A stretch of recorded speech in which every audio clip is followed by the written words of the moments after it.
জানিয়ে দিব হাতে থাকা সর্বশেষ আপডেট বাংলা সংবাদ। প্রথমেই সংবাদ শিরোনাম। আয়নাঘর পরিদর্শনে প্রধান উপদেষ্টা। এরপর জানিয়ে দিব জনগণের ম্যান্ডেট প্রাপ্ত সরকার ছাড়া গণতন্ত্র ব্যর্থ হবে বলেছেন দুদু। এদিকে দেশে এখনো গণতন্ত্র পুনঃপ্রতিষ্ঠা হয়নি বলেছেন সাজ্জাদুল মিরাজ। আরো জানিয়ে দিব আয়নাঘর দেখে এসেছি, শিগগিরই বিচার শুরু হবে।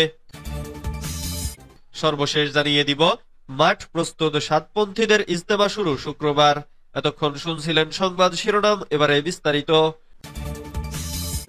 Breaking news. আয়নাঘর পরিদর্শনে প্রধান উপদেষ্টা।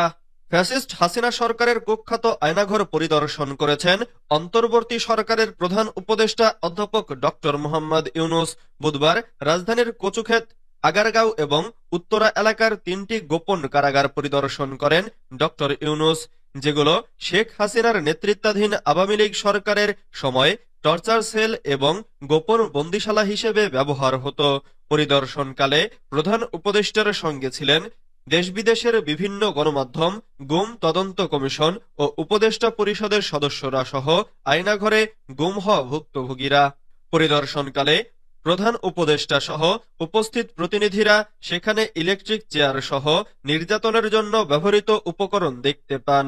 ভুক্তভোগীরা তাদের নির্যাতনের ভয়াবহ অভিজ্ঞতার কথা তুলে ধরেন। শেখ হাসিনার সময়কার এসব টর্চার সেল এবং গোপন কারাগার আয়নাঘর নামে পরিচিত। এর আগে 19 জানুয়ারি প্রধান উপদেষ্টার প্রেস উইং জানায়, গুম সংক্রান্ত তদন্ত কমিশন প্রধান উপদেষ্টার সাথে একটি বৈঠক করেছে। সে বৈঠকে প্রধান উপদেষ্টাকে গুমের ঘটনায় তদন্তের অগ্রগতি সম্পর্কে জানানো হয়। আর তখন বন্দীদের সেখানে রাখা হতো, তা জয়েন্ট ইন্টারোগেশন সেল বা আয়নাঘর নামে পরিচিত। কমিশনের সদস্যদের আহ্বানেই ফ্যাসিস্ট শেখ হাসিনা সরকারের টর্চার সেল হিসেবে ব্যবহৃত 3টি গোপন বন্দিশালা আজ পরিদর্শন করেছেন অধ্যাপক ডক্টর মোহাম্মদ ইউনূস।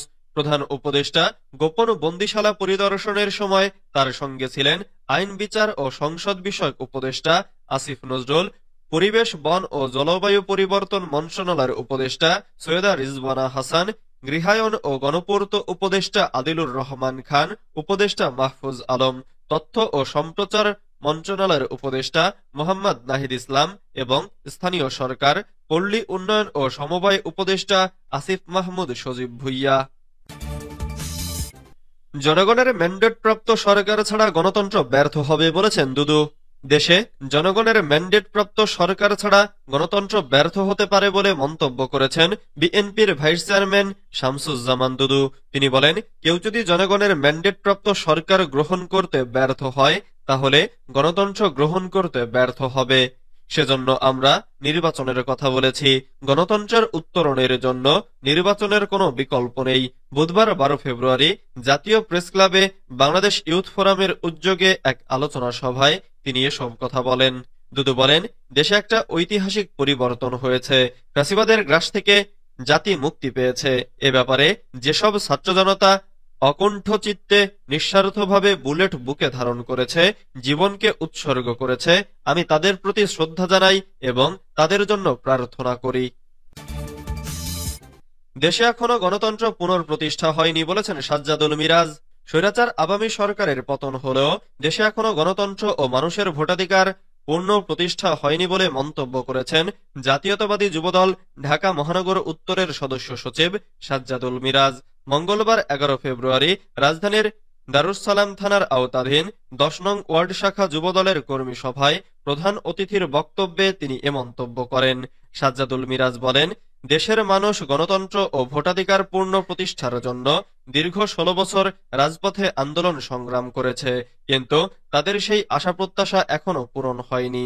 তিনি আরো বলেন, ছাত্ররা সবসময় রাষ্ট্রের কল্যাণে দেশের মানুষের পাশে এসে দাঁড়িয়েছে।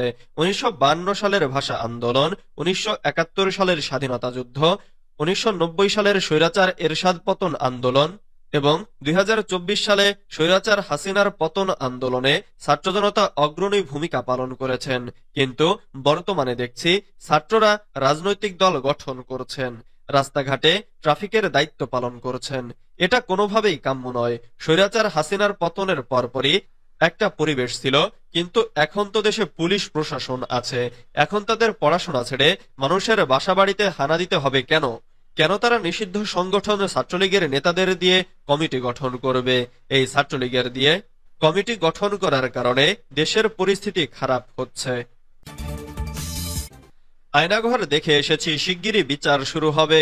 বিএনপির নির্বাহী কমিটির সদস্য হোম্মাম কাদের চৌধুরী বলেছেন, আমাকে বন্দি রাখা আয়নাঘর দেখে এসেছি। বর্তমান সরকার প্রধান ডক্টর ইউনূসের সঙ্গে পরিদর্শনে যাওয়ার সুযোগ হয়েছে আমার।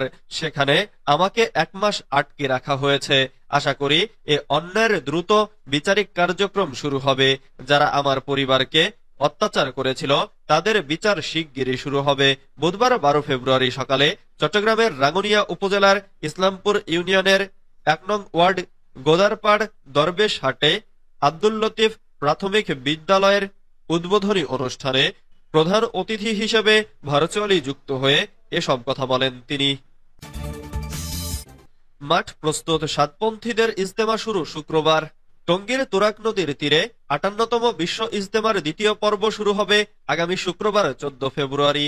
ইজতেমার শুরুর প্রথম রাত পবিত্র শবে বরাতের রাত হওয়ায় ইজতেমা ময়দানে বড় করে শবে বরাত পালনের জন্য লাখো মুসল্লির অংশগ্রহণের ঘোষণা দেয়া হয়েছে। ইতোমধ্যে ময়দানে সকল কাজ সম্পন্ন হয়েছে বলে জানিয়েছেন আয়োজক সাতপন্থীরা। সাতপন্থীদের মিডিয়া সমন্বয়কারী মোহাম্মদ সায়েম কালবেলাকে তথ্যটি নিশ্চিত করেছেন। তিনি বলেন, আগামী 14 ফেব্রুয়ারি থেকে 17 ফেব্রুয়ারি পর্যন্ত অনুষ্ঠিত হবে বিশ্ব ইজতেমা।